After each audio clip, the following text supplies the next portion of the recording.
In this tutorial, we'll be showing you how to make a MetaMask account. So we'll be using the desktop version, but of course, the same thing applies to the mobile version.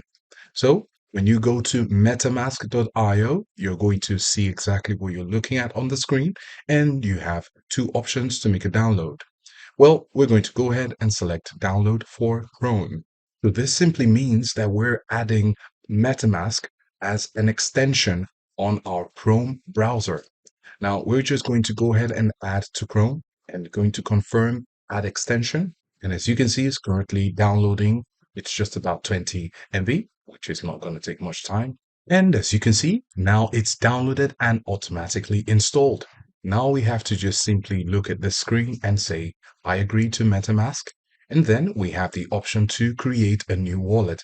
Creating a new wallet is the same thing as creating a MetaMask account. So we're going to go ahead and select create a wallet.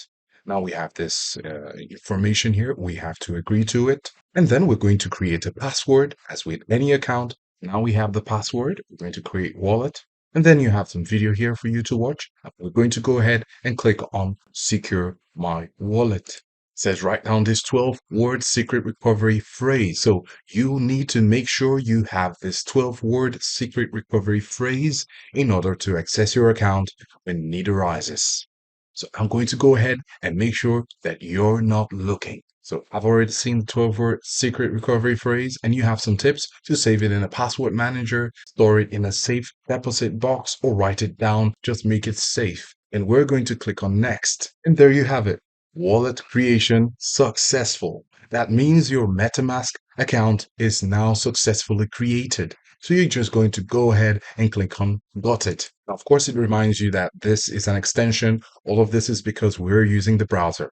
If you're using your phone, the procedure is actually the same. So of course, if you have this notification with your browser, you want to select Enable Smart Transactions. And there you have it. We now have a new MetaMask account. Here is the MetaMask account address, so you could go ahead and copy it if you want to. You could go ahead and buy, send, swap, bridge, or look at your portfolio. So this is a brand new MetaMask account.